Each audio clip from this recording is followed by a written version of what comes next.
नमस्कार, मैं संजय जैन आपका स्वागत करता हूं।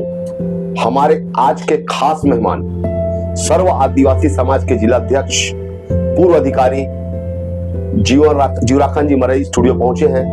हम उनसे चर्चा करेंगे प्रदेश सहित धमतरी जिले में जो आदिवासियों की जमीन सामान्य को जो बिक्री की गई है उसमें नियम कानून शासन के आदेशों की पूरी तरह धज्जियां उड़ाई गई है। इस विषय पर चर्चा करेंगे और जानने का प्रयास करेंगे इसको लेके सर्ववादी समाज आने वाले समय में क्या कार्रवाई करेगा, क्या आंदोलन करेगा, ताकि लोगों को न्याय मिल सके। जो भूमाफियाओं को लाभ दिया गया है उसे कैसे रोका जा सके। सबसे पहले जीवराखन भैया, धमतरी कोर्ट में आपका स्वागत है। थैंक यू, धन्यवाद भैया। अपन चर्चा की शुरुआत करने से पहले मैं चाहता हूं, हालांकि आप जिले में समाज के लिए काफी लंबे समय से काम कर रहे हैं, जिले के पदाधिकारी के रूप में भी आप काम कर चुके हैं, फिर भी आपका छोटा सा परिचय हमारे दर्शकों को दे आप। मैं जीवराखन लाल मरई, अध्यक्ष सर्ववादी समाज जिला धमतरी और सर्ववादी समाज प्रदेश का मैं उपाध्यक्ष हूँ। गोंडवाना गौड़ महासभा का भी उपाध्यक्ष हूँ। मैं जनरली सामाजिक रूप से समाज के हित में, समाज को न्याय दिलाने में अभी तक के मेरा कार्य क्षेत्र रहा है, जो काम करने का तरीका है। रहा सवाल प्रशासनिक क्षेत्र का, प्रशासनिक क्षेत्र में भी मैंने प्रशासन के नियम कानून कायदे के हिसाब से हमेशा काम करते रहा हूँ।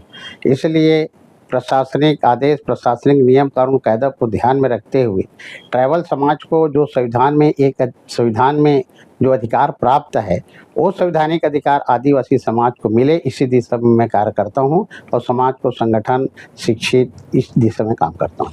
चर्चा को आगे बढ़ाते हैं मरई जी। धमतरी सहित पूरे प्रदेश में शासन का एक आदेश है कि कोई भी आदिवासी भाई अगर अपनी जमीन को विक्रय करना चाहता है तो उसके लिए कलेक्टर का परमिशन होना चाहिए और कलेक्टर को भी दायित्व है कि परमिशन देने से पहले जो शासक के दिशा निर्देश है उसका पालन करना चाहिए। जैसे कि सिंचित 5 एकड़ जमीन उसके लिए जीविकोपार्जन में बचना चाहिए और असिंचित 10 एकड़ जमीन उसके पास रहना चाहिए आदिवासी भाई के पास में। लेकिन धमतरी सहित प्रदेश में देखा गया है कि संबंधित कलेक्टर इन नियमों को पूरी तरह अनदेखी करते हुए बेधड़क अंधाधुंध आदिवासियों की जमीन को परमिशन दिया गया है और मेरा ऐसा मानना है कि भूमाफियाओं को दिया गया है। इसको लेकर चर्चा की शुरुआत करते हैं, इसको लेकर हम आपसे जानने का प्रयास करते हैं इसके लिए शासन के क्या दिशा निर्देश है और इसके लिए क्या करना चाहिए आदिवासी समाज को। इस लड़ाई को कैसे लड़ेंगे आप आदिवासी समाज? देखिए, आदिवासी समाज आज की तारीख में धमतरी, जहाँ तक मैं धमतरी जिले की बात करूँ, धमतरी जिले पर भौगोलिक स्थिति है। यहाँ पे 4 ब्लॉक है। 4 ब्लॉक में एक तो ट्राइबल ब्लॉक है जो 5वें सूची क्षेत्र में आता है, 3 ब्लॉक सिटी ब्लॉक में आता है। यहाँ पे जहाँ तक मेरा भी जानकारी है, बहुत दिन से शिकायत प्राप्त हो रहा है कि सीधे साधे भोले भाले आदिवासियों को जमीन दलालों के द्वारा बाला फुसला करके जो औने पौने दाम पर के खरीद करके फिर उसके कलेक्टर परमिशन करके जो बेच रहे हैं, ये शिकायत बहुत पुराना शिकायत है। इसका समाज आज के तारीख में संज्ञान ले चुका है और संज्ञान ने जिला प्रशासन को सूचना का अधिकार में लगाने के लिए हम लोग दे दिए हैं।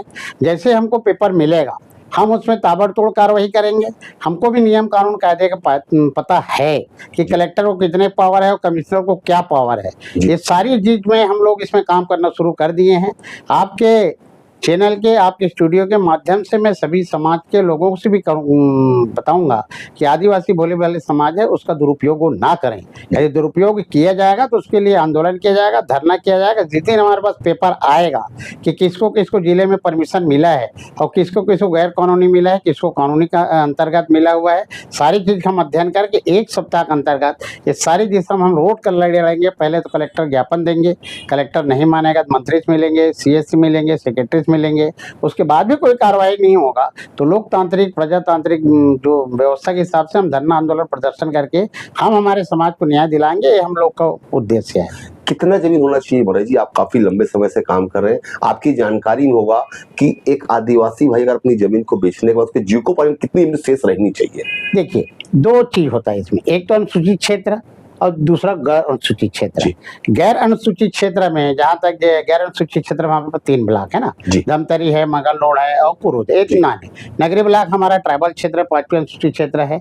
तो वहाँ का नियम थोड़ा अलग है, यहाँ का नियम अलग है। जो प्लेन एरिया नॉन ट्राइबल जो ब्लॉक है उसमें कम से कम उसके पास सिंचित 5 एकड़ होनी चाहिए और गैर सिंचित उसके बाद 10 एकड़ होनी चाहिए। एक बात। दूसरी बात, वो जो एप्लीकेशन लगाए, ये तो नियम की बात हुआ, लेकिन एप्लीकेशन लगाए, एप्लीकेशन को भी आपको अध्ययन करना पड़ेगा। जी। बहुत सारे एप्लीकेशन हमारे भाई लोग गलत लगा देते हैं, कोई लोग बोलते हैं इलाज की लगा देते हैं। मान लो इलाज में उसको 50,000 रुपए चाहिए, तो उसको 20 लाख 25 लाख की जमीन बेचने की जरूरत क्या है? जी जी जी जी। ये चीज का भी अध्ययन उसको एप्लीकेशन में वो जो परमिशन देने वाले को करना चाहिए।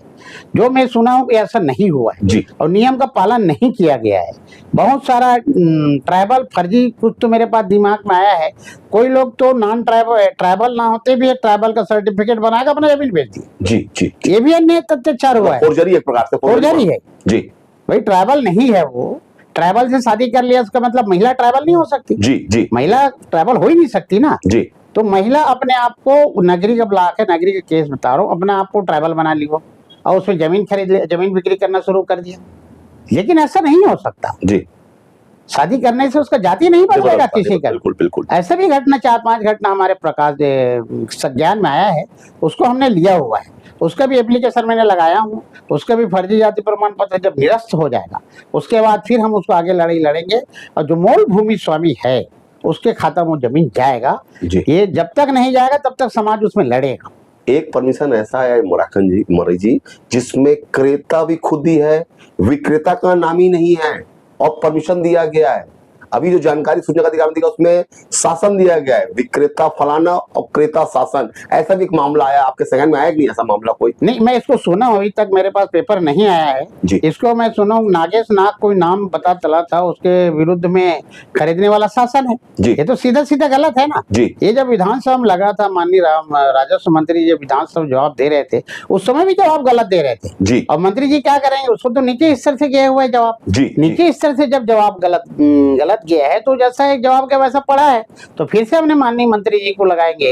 काबिनेट विधानसभा में कहा था, जब तक हकीकत ये है क्या उस अधिकारी के ऊपर कार्रवाई करेंगे क्या जिसने इस टाइप की जानकारी आपको दिया है और इसका पूरा संज्ञान आप लेंगे क्या? पूरा हम लोग लिस्टिंग कर रहे हैं उसमें जी, अभी तक 152 परिवार का सूची मेरे पास आया हुआ है जिसको मैं अध्ययन कर रहा हूँ और उसके बाद पता नहीं और कितना आगे निकलेगा।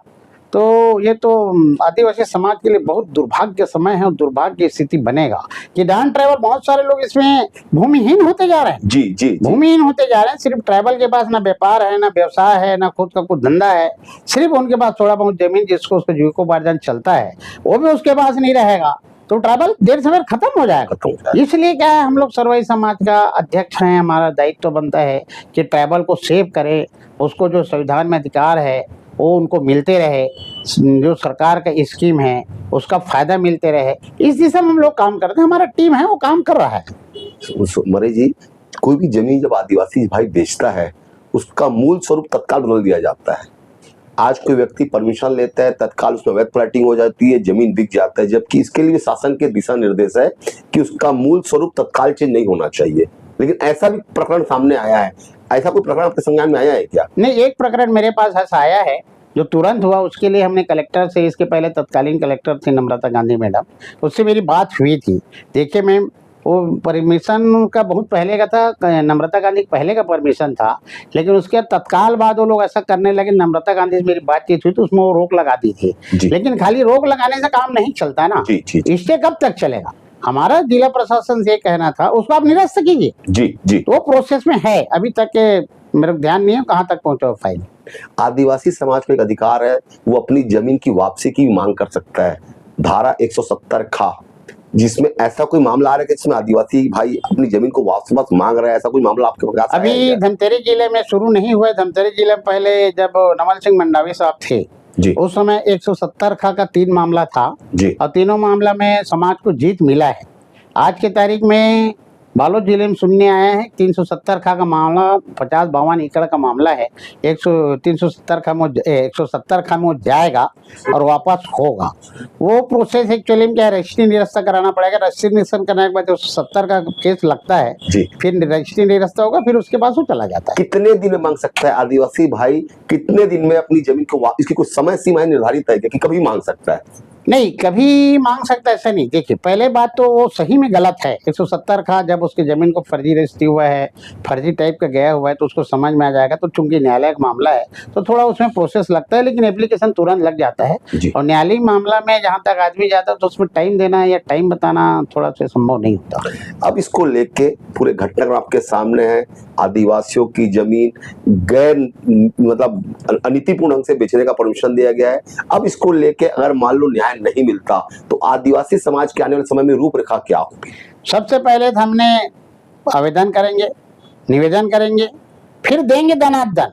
उसके बाद भी नहीं मिलेगा साहब तो हम न्यायालय जाएंगे। जी। न्यायालय सबके लिए खुला हुआ है। जी। लेकिन इस समाज को जो यहाँ पे 2,36,000 आदिवासी समाज है, जी। जिसमें 1800 कुछ परिवार है, जी। ट्राइबल का नॉन ट्राइबल का ऐसा मिला करके टोटल परिवार का संख्या तो इतना डिटेल नहीं बता पा रहा हूँ मैं, लेकिन जनसंख्या मेरे पास 2,36,000 है।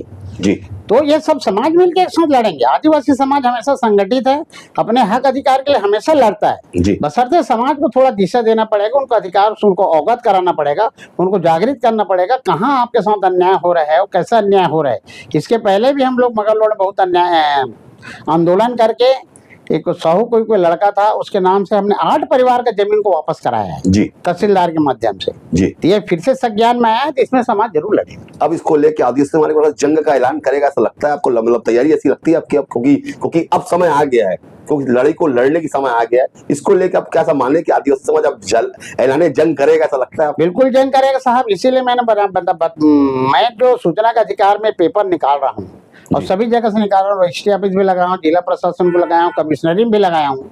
वहां से कितना मेरे पास पेपर आता है तो 8-15 दिन में पेपर आ जाएगा। उसके बाद दशा दिशा निर्धारित किया जाएगा, फिर सामाजिक बैठक लिया जाएगा, सामाजिक बैठक में सारी चीज को रखा जाएगा, फिर आदिवासी समाज अपने हिसाब से कार्रवाई करेगा। लोकतांत्रिक व्यवस्था है, जैसा कलेक्टर के पास जाना है, मंत्री के पास जाना है, उसके बाद भी कहेंगे जब का आंदोलन करेंगे साहब। आखिरी माननीय न्यायालय के शरण में जाने की तैयारी आपकी है? हाँ, यदि प्रशासन शासन नहीं माना, उसमें जांच नहीं हुआ और इस टाइप के दोषी अधिकारियों के ऊपर कार्रवाई नहीं हुआ तो ये मान के चलिए साहब न्यायालय समाज जाएगा। ये तो सब कटु सत्य नहीं। चलिए, बहुत बहुत धन्यवाद मरे जी, आपने अपना कीमती समय निकाला। अगर हमारा प्रयास ठीक रहा तो हमारे चैनल को सब्सक्राइब, लाइक और कमेंट जरूर करें। नमस्कार। नमस्कार साहब।